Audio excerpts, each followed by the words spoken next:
Welcome to North Star Big Book. My name is Carly Israel, and I am your host. My sobriety date is January 27th, 1999, and I created this podcast simply to share the message of the Big Book. It completely changed my life. It always changes my life, and I hope it can help change yours.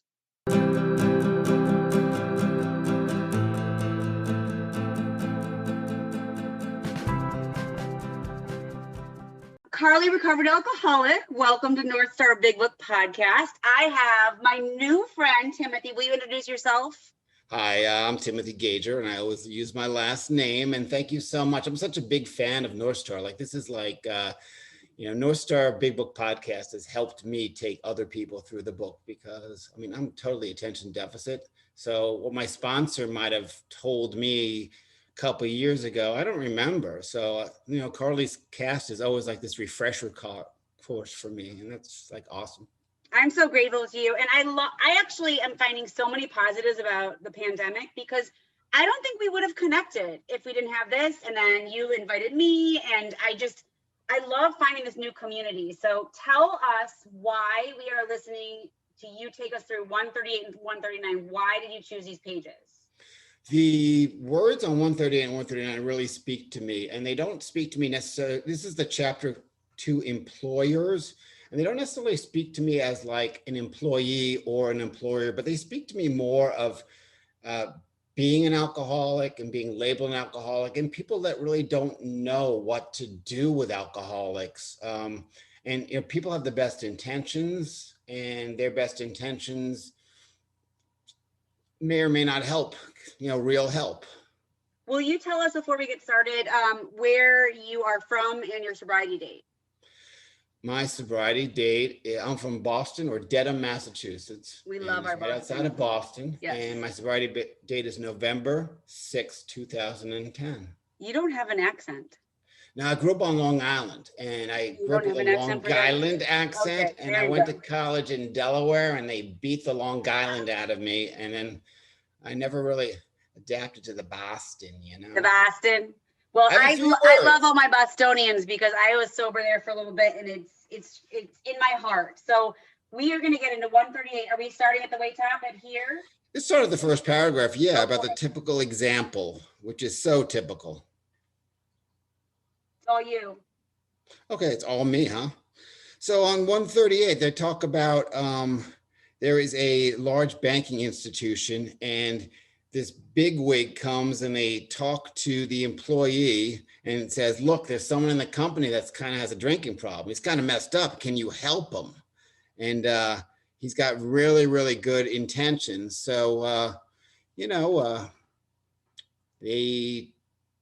the bigwig gets a little bit of information and knowledge for 2 hours about the malady of alcoholism. And I'm sure there's a whole lot of things about finding your higher power. And there probably was things of, it's up to him, it's not up to us, but that's 2 hours. So I know if my boss wanted to talk to me, another employee, I don't know if I would talk to them for 2 hours. I'd be like, just have the person come see me. Right. But you have to remember, this was written in the 1930s. And so that means that the stories in the 1930s, and no one really knew about Alcoholics Anonymous at all because our textbook wasn't out. It was unknown. And we used to be committed for alcoholic insanity. So there probably had to be a lot of explaining going on. And there's also a lot of attraction rather than promotion in this chapter. Yes.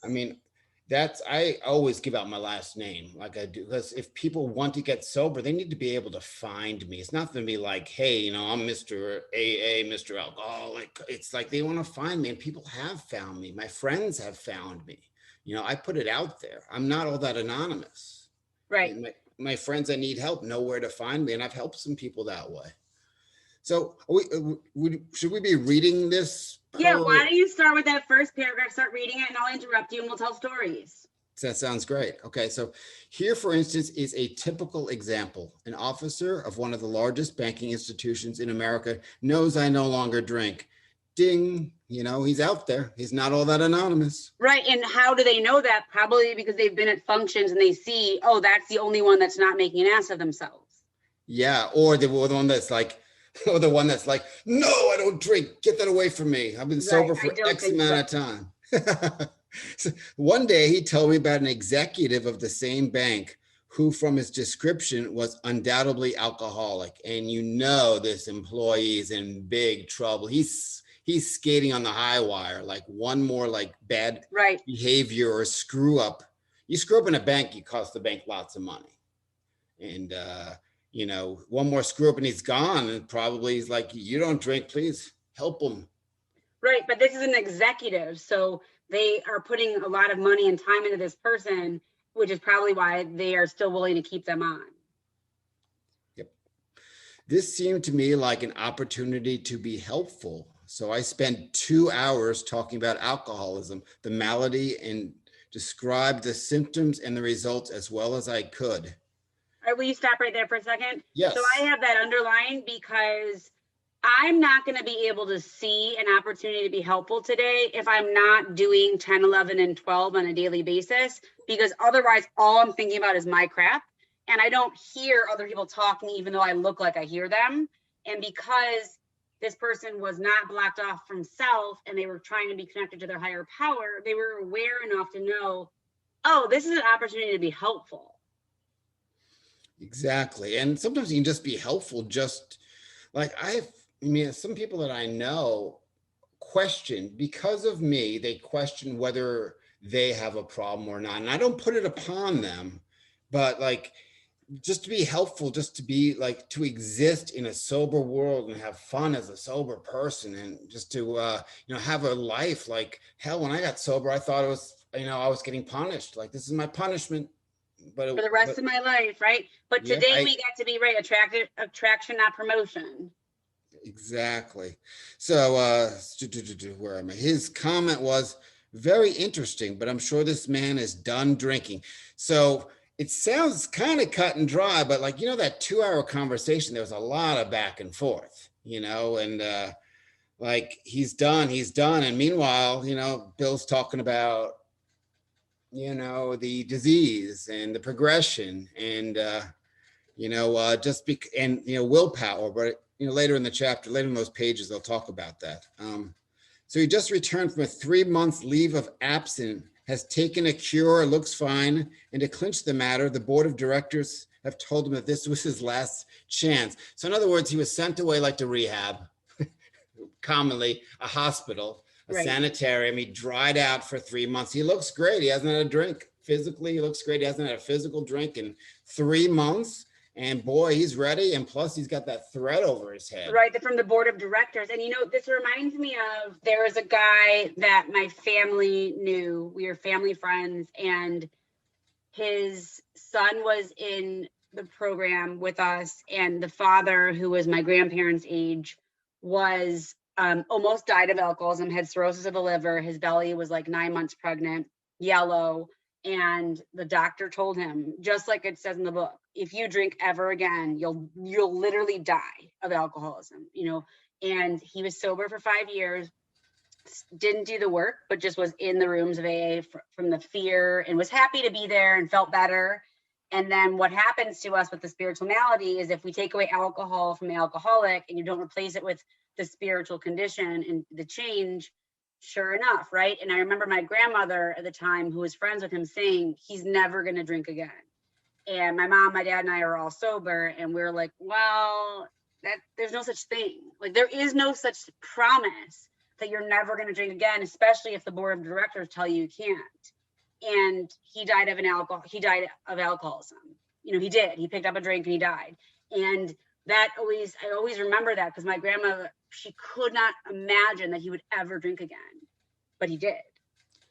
Well, you hear it, and it's one reason I go to meetings, is to hear the stories. And the stories are sometimes, there's no guarantees, and nothing. Like, people will say in meetings, they'll say like, I've got 10 years of sobriety, which I almost do, but there's no guarantees. And you hear in the rooms people with X amount of sobriety, 1 year, 2 years, 10 years, 1 week, and they decide to go out again, and they end up in very bad shape, or they end up dead. Right. My favorite story of that I heard in a lead was a guy that had 42 years of sobriety, and he picked up, and he was lucky enough to come back and introduce himself again. And they said, like, what happened? 42 years. Like, that's like standing in a stadium pre-COVID, like everyone's clapping for you, 42 years. And he said he had too many years in AA and not enough days. He was too focused on how much time he had and wasn't doing the time in the moment. And you cannot, that's the resting on your laurels. I can't do that today. You got to be active in your program. And, Yes. you know, I heard very early on, if you're coasting, you're going downhill. Right. And it's funny, all those the things that you hear that sound so profound when you're new, or just, you know, they're just things that are just tried and true. And but they are years. Right. They're true. Like, you're either growing or going. I used to get so mad at them, Tim, because like I'd be like, oh, here's your refrigerator cliche magnets. Let me just take one out and put it on my bumper sticker. But they're true. You're either growing or you're going. As alcoholics, we are like water, and you're either stagnant or you're flowing. You cannot do nothing. Yeah. Right? Yeah, me and my friends in early sobriety, we were like, we did this little game, we call it, let's create our own banners. And we'd come up with our sayings like, I've got one, hang in there, baby. We can put like a yellow cat on it. Seen that one before. So the paragraph we're about to read next, I have written about that alcoholics have a usual pattern. So let's read that. The only answer I could make was that if the man followed the usual pattern, he would go on a bigger bust than ever. I felt this was inevitable and wondered if the bank was doing the man an injustice. Why not bring him into contact with some of our alcoholic crowd? He might have a chance. Okay, so stop right there. Yes. So you just read that, and I guarantee you, whether you're in Boston or I'm in Cleveland or someone's in Germany and they're an alcoholic in recovery, they will know this story, that there's a usual pattern. If you're telling me about somebody and they're not doing anything, we don't provide them with a solution, they're going to pick up a drink. Like, we're like, and people look at us like we're like fortune tellers, and we're like, it's just a really simple story. This is what happens to us. In the beginning, when people want to stop, and they, you know, like this gentleman, he went to the sanitarium for 3 months. Like, he has no idea, you know, the next bottom, you think you had a bottom, your next one's going to be worse. It's right. Never slightly better. It's right. Always, and it's also psychological too. Like, people always will reach a certain point that they were before, and then one step on, whether it's, you know, good, you want that extra step, you know, like you're gambling, or if it's bad, like it's kind of like, well, I've been this bad before, and then like it's never going to get better, so it always has to get worse than this bad before. But you know what's also so sick about our mental obsession is I had a really good friend who had a year more than me when I first got sober, and he ended up going out because he stopped doing the work.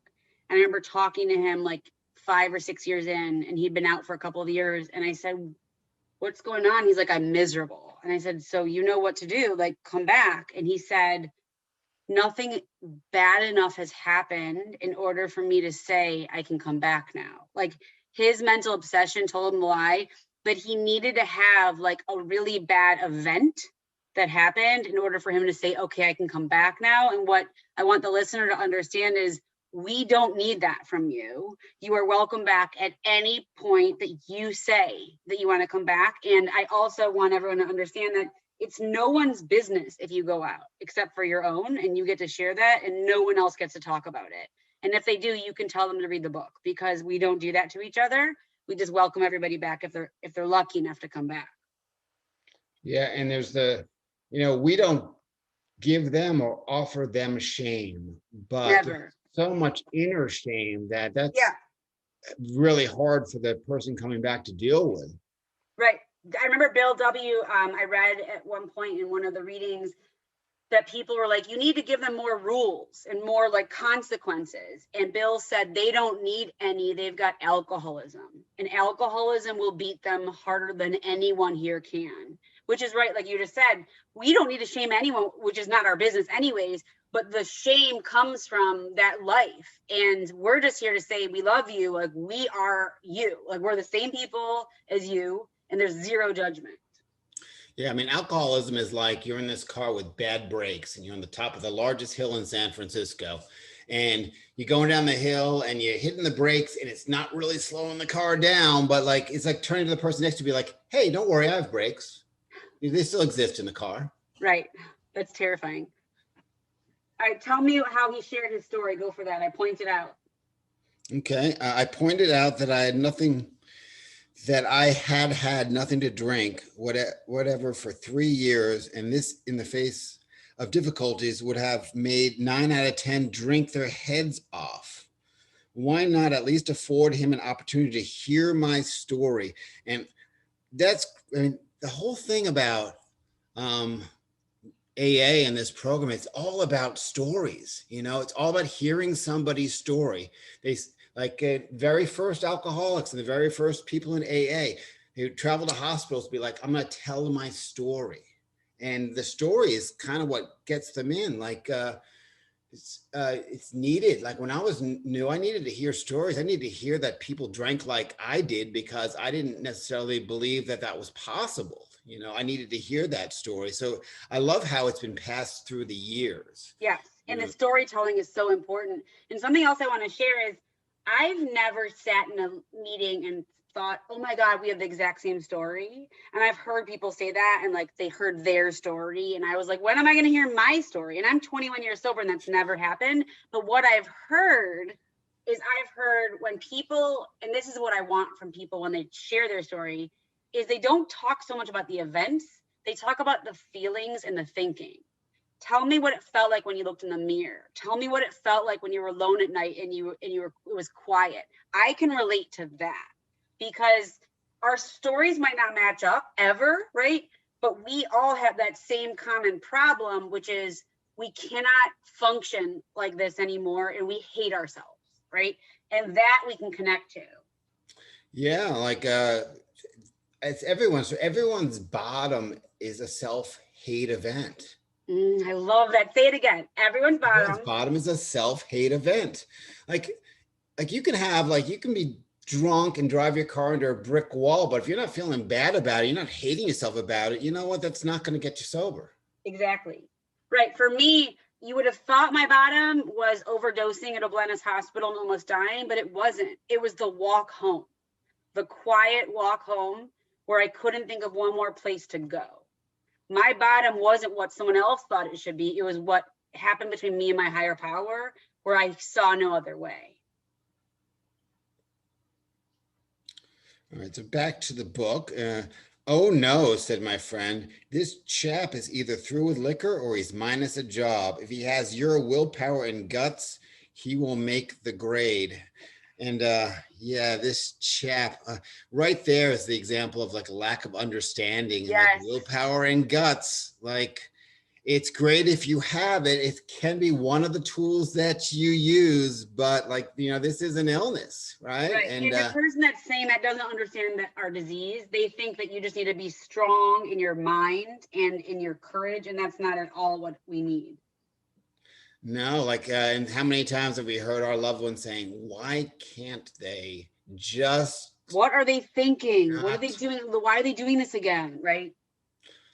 And then the sad realization when they realize that their loved one can't stop no matter what. And then they have to do the hide the bottle games, or like, let's go home at 8 p.m. or like, we don't need, like, none of it works. So painful. Right. I wanted to throw up my hands in discouragement, for I saw that I had failed to help my banker friend understand. He simply could not believe that his brother executive suffered from a serious illness. There was nothing to do but wait.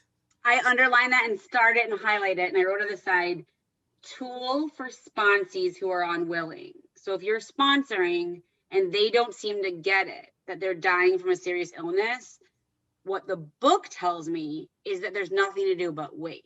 Because like we were talking about before, alcoholism will either bring them to the rooms or kill them. But there's nothing I can personally do to get them to understand that they need to do this. What will get them is desperation. All I can do is explain the facts, but I can never make somebody, and people that don't understand it get very uncomfortable when I'm like, no, it's okay. You don't have to do this. They're like, no, you're going to convince them to drink. I'm like, I cannot convince them to drink. And I can also not convince them to stay here, because step 1 says that no human power, right? Including me. Yeah, I believe that 100%. It took me so long for me to reach understanding about step one. It took me 30 years that I just was in such denial. Like, I don't need this. This isn't that bad. And I thought I was, I could not drink for 3 days or a week. And I'd be like, oh, you see, I can stop anytime I want. And then I'd start to feel a little bit better and be like, there's always this up and down roller coaster. But how powerful is it if you are guided by someone who understands this work and can say to you, this is on you. Like, this is your choice. If you want to get help, we're here to help you. And if you don't, that's also your choice, because then it ultimately is you getting to say, I can't live like this anymore. I'm willing to do whatever it takes, because only when you get there can someone actually do something, which is why we immediately take them into the steps, because otherwise they're going to lose that desperation. That's a gift and it doesn't last. It's like moments. So presently, the man did slip and was fired. What a surprise. Shocking. It was predicted, Following his discharge, we contacted him. Without much ado, he accepted the principles and procedures that had helped us. He's undoubtedly on the road to recovery. To me, this incident illustrates lack of understanding as to what really ails the alcoholic and lack of knowledge as to what part employers might profitably take in salvaging their sick employees. Before you go on, I wanted to say a few things. So I noticed that we, which is the first 100 men and women, don't contact him until he's already lost his job. And the reason why do we wait until they lost their job?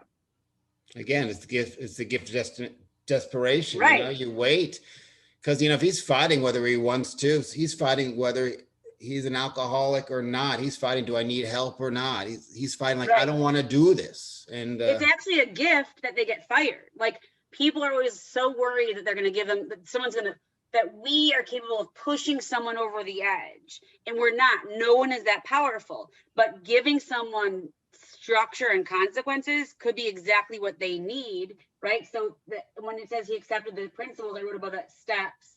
And when it says what really ails the alcoholic, I wrote mental obsession and physical allergy, because he didn't know and they didn't know it was wrong. And only when that person lost their job would they be even willing to hear what we have to say, because then they're desperate, and desperate equals willing. And he was told he was going to lose his job, but he drank anyway. Yeah, because he's powerless. And we're also very cunning liars too. Like, we've talked our way out of so many situations. Like, oh, come on, one more chance. Or and he probably thought, I can talk my way out of this one again. And actually, that employer did for him a solid, because he might have not stopped if he kept giving him another chance. For me, my mom saying to me after I overdosed, I can't do this anymore. I can't help you anymore. I knew that if she was not going to help me anymore, I was screwed. All right. So if you desire to help, it might be well to disregard your own drinking or lack of it. Whether you are a hard drinker, a moderate drinker, or a teetotaler, you may have some pretty strong opinions, perhaps prejudices. And I just, I'll continue because I have notes, but I'm not ready for the next note yet. Those who drink moderately may be more annoyed with an alcoholic than a total abstainer would be. So again, it's kind of like, why can't he stop? Yeah. I can stop. The lack of understanding. Yeah, like I remember my daughter's, like, she had at the beginning of the hockey season, there was always like, the parents, and there was this big party, and all the kids on the team would be in the basement, and the parents would would be upstairs. And it's the first time meeting these parents, and I would get drunk every time. And I never understood, how come none of the rest of the parents are drinking the way I am? And don't they want to have fun? Like, I didn't get other people. I didn't worry about them not understanding me and my alcoholism. I didn't get everybody else. It's so interesting that you say that. So my youngest son, who's 11, knows I'm sober. And we were talking yesterday about smoking. And I said to him, I so wish I could smoke again if it only didn't cause cancer, make me smell, cost a lot of money, affect my athleticism, and pollute the air, right? And he asked me today, do you wish you could drink again if it didn't cause problems? And I thought about it and I thought, no. And he said, why? And I was like, I can't explain it to you, but I can't even go in my mind to a place where I could do it in a way that wouldn't cause problems, because the way that I wanted to drink always caused problems. I don't want to drink 2 glasses of wine with the hockey parents. I want to be trashed. So even if it didn't cause problems, I still don't even in my imagination want to be an alcoholic. I don't want to be a regular person in my imagination when it comes to alcohol.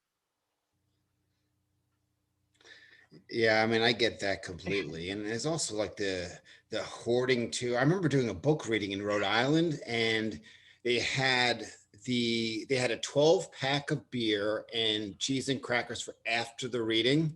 And so I made sure I sat in the first row and reached across the table. And pretty much while the other readers were reading before it was my turn, I'd polished off a 6 pack. It was 12 beers for the entire room. But, I wanted to make sure I got mine, even if it meant breaking the social etiquette of you're not allowed to have this until afterwards. I would have been so anxious if I would have looked around the room to see more than 2 people in that 12 pack.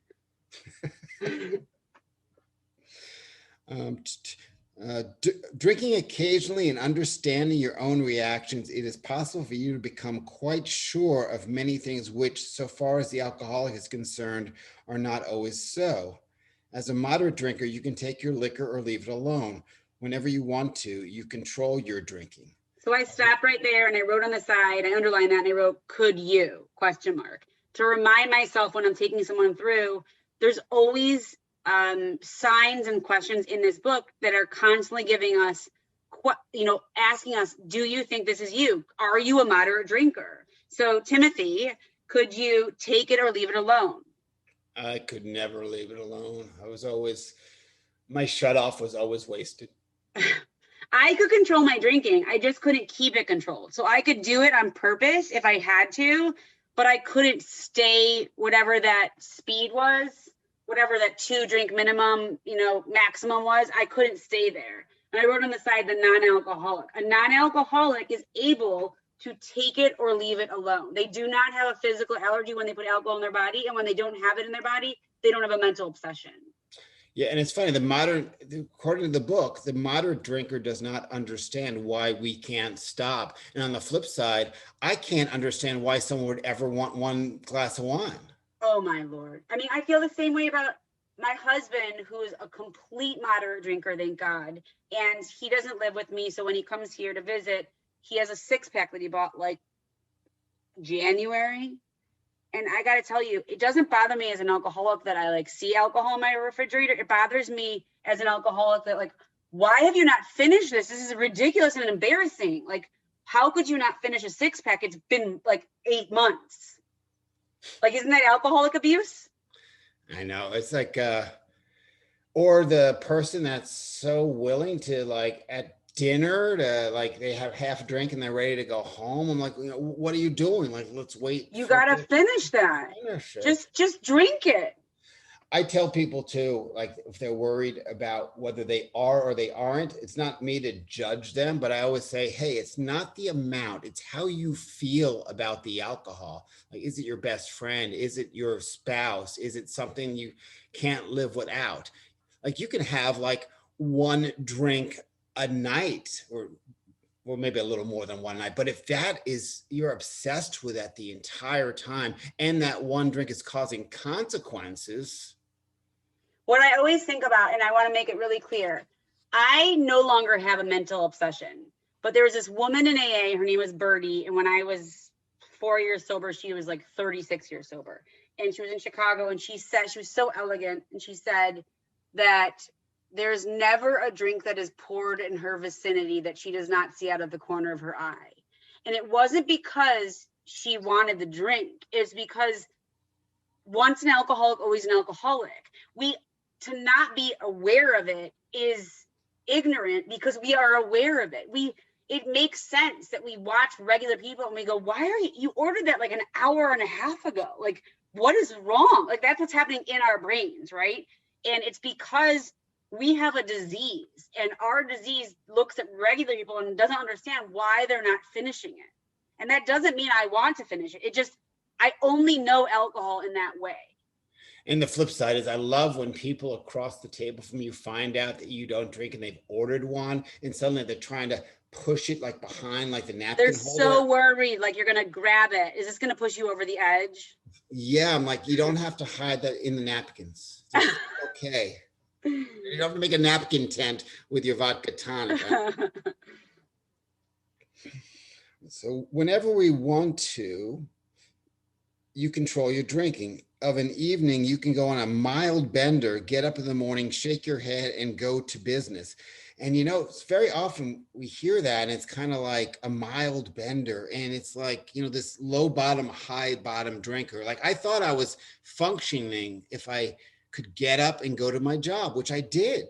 I'd sometimes I'd go to bed at 4 a.m. and I'd be like, oh, it's going to be a rough one tomorrow. And I'd get up and I'd go to my job, and I never missed work. But you know what? That's sort of dangerous to read that in the book for me, because, like there was, my bottom had nothing to do with my ability to get up in the morning, shake my head, and go about my business, because I could do that. It had to do with all the other stuff. Thank goodness that's not what it determines and defines what an alcoholic is. It's just on page 44. When you don't put alcohol in your body, are you able to keep it out of your body? No, the mental obsession. Or when you put alcohol in your body, can you always control the amount you take? No, the physical allergy. So they don't care about if we're able to go to work or not. I got the highest grades in my whole college career. The quarter I tried killing myself and ended, my sobriety. So like, it doesn't matter what the outside stuff is. That's why I don't focus a ton in step 1 about those outside consequences, because like we talked about before, we are capable of making a lot of things look okay. It's what's happening on the inside. And then you get in trouble also if you're comparing. Yeah. Your story's not that bad. Right. Yet. Exactly. To you, alcohol is no real problem. You cannot see why it should be to anyone else save the spineless and the stupid. Ooh, that's what a little bit of window into what other people must think of alcoholics. Exactly. Well, why can't they stop? They've gotten more than one DWI. They've done this, they've done that. Like, why can't they? It must just be stupidity. And what happens is there's a lot of anger, understandably so, because they talked about it earlier on in the book that we're like a tornado, and that we, wreck people's lives, and we emotionally destroy families. It's a family disease. Family meaning whoever's near that person. And I think the best service we can offer anyone as alcoholics that are sober and recovered is we can tell them, you need to go to Families Anonymous or Al-Anon, because there's people there that understand what you're going through and that can guide you through it, because it's a disease and they need to know how to deal with it. And moderate drinkers can use willpower. And right, we can't. We can't. It doesn't make us spineless or stupid. But thank God the acceptance of alcoholism as a disease is growing. But who knows in this society? Like you see, and for me, like I caught myself once, and it had to do with a loved one, and I was so tolerant and accepting of my peers in the rooms, but if my loved one was struggling, I was judgmental, I was short with them, I was not helpful, I was not serene. It was like and that's what people think of us. So I always have to keep myself in check and be like, you know what, I'm not all that. And it's a good reminder of why we should never work with people that we're emotionally connected to, because when you're emotionally affected, you cannot give them the guidance that they need, which is why when we have a loved one, we need to turn them over to someone that can say to them, look, if you're not done, you're not done, buddy, goodbye. We are like, no, because we know they're going to die. Yeah. And it's just, we still have a long way to go with blaming. And it's the thought process of like blaming the victim. And like, I remember one night, the church that hosts a bunch of meetings, their large screen, like 60-inch TV mounted on the wall was stolen. And the church went, of course, first people that went to the AA groups, you guys, if it's missing, you guys have the keys, blah, blah, blah. And it turned out it was a church employee. Yeah. It makes sense. Yeah. But of course, we've done are deeds that, suspicion is warranted at Yep, it times, is. you know. Um, when dealing with an alcoholic, there may be a natural annoyance that a man could be so weak, stupid, and irresponsible. Even when you understand the malady better, you may feel this feeling rising. A look at the alcoholic in your organization is many times illuminating. He is not usually brilliant, fast thinking, imaginative, and likable. When sober, does he not work hard and have a knack of getting things done? If he had these qualities and did not drink, would he be worth retaining? Should he have the same consideration as other ailing employees? Is he worth salvaging? And again, we don't have to just necessarily think about this as like employer employee. Like I've been fired from relationships, Mhm. because of my drinking. And that is not, it's the same stuff. Like, he's a good guy. You hear that. She's a great person when they are not drinking. And it's a whole different ball game. So, you get these gifts just by not drinking. You get to be a good person without even trying sometimes. You get to be yourself. Yes.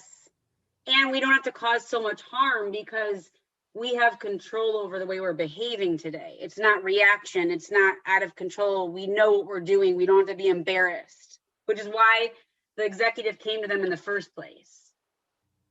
Yeah, God, I used to just hope beyond hope. Like, I knew if I'd be at a work function, I knew I would drink too much, but I wasn't like asking for help to not drink so much. I was asking for help, like, please, don't embarrass myself. Please don't do, something that might get you in trouble. Right. It's the old Santa Claus praying again. Please Are let we me get are we going to keep going, or do you want to stop here? We can stop. I could keep going all night, but like, we can. This was so awesome. I'm so grateful for your time.